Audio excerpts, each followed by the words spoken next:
আয়াতের মধ্যে আল্লাহ বলছেন মান জাআ বিল হাসানাতি ফালাহু আশরু আমসালিহা ওয়া মান জাআ বিস সাইয়্যাতি ফালা ইউজজা ইল্লা মিসলাহা। কোন বান্দা যখন আমার কাছে একটা নেকি নিয়ে আসবে, আমি আল্লাহ পাক রব্বুল আলামিন ফালাহু আশরু আমসালিহা, তার 10 গুণ বাড়ায়া তাকে আমি দান করব।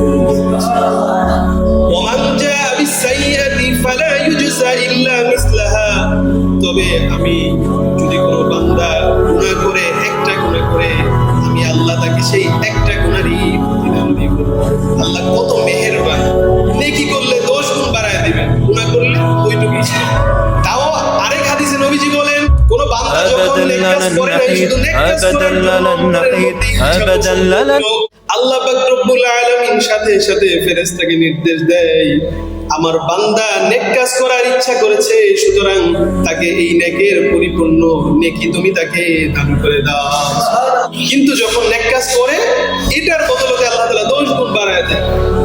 আবার যখন কোনো বান্দা গুনার ইচ্ছা করে, তো ফেরেশতা গুনাহ লিখতে যাবে, আল্লাহ পাক বলেন স্টপ, থেমে যাও, গুনাহ লেখা যাবে না যতক্ষণ না আমার বান্দা গুনাহ করবে। তার মানে হলো আমি নেক কাজের ইচ্ছা করলে আল্লাহ নেকি দেয়, আর গুনার ইচ্ছা করলে আল্লাহ তাআলা গুনাহ লেখেন না যতক্ষণ বান্দা না